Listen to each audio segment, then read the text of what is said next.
Une amitié mise à l'épreuve. Il était une fois deux jeunes filles, amies d'enfance, qui décidèrent de se retrouver pour passer un agréable moment ensemble. Elles se retrouvèrent dans une rue calme de leur quartier, riant, bavardant et partageant un jus de fruits qu'elles avaient acheté dans une petite boutique à proximité. Mais derrière le sourire d'une d'entre elles se cachait une sombre intention. L'une des filles, jalouse et rongée par un mal mystérieux, avait glissé du poison dans le jus destiné à son amie. Elle n'avait jamais osé faire de mal auparavant, mais ce jour-là, une pensée obscure avait pris le dessus. Au moment où elle s'apprêtait à proposer à son amie de boire, un étrange phénomène se produisit. Une silhouette éthérée, à peine visible, apparut entre elles. C'était un fantôme, doux et lumineux, qui se plaça discrètement derrière la jeune fille innocente. L'instant sembla figé. Le fantôme ferma doucement les yeux de celle qui voulait nuire, la plongeant dans un bref état de torpeur. Il s'adressa alors à la jeune fille innocente, lui révélant la terrible vérité. « Ton ami a empoisonné ton jus. » Choquée, la jeune fille refusa d'y croire. « Non, ce n'est pas possible. Elle ne me ferait jamais de mal, » répondit-elle avec douceur.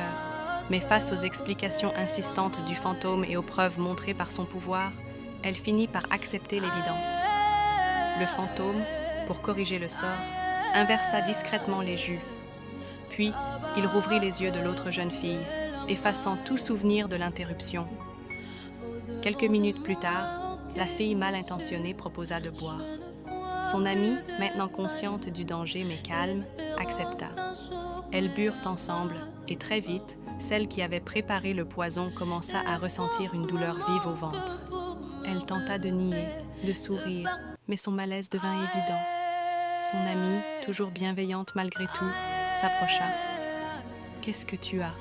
Tu ne te sens pas bien ?» La jeune fille finit par s'effondrer en larmes, prise de remords. « Je suis désolée. Je ne sais pas ce qui m'a pris. Pourquoi j'ai voulu te faire du mal?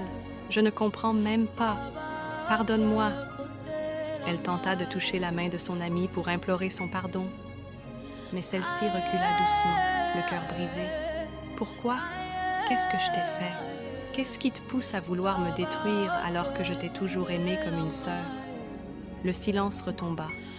Le fantôme, invisible désormais, observa la scène de loin, espérant qu'avec le temps, les blessures se refermeraient.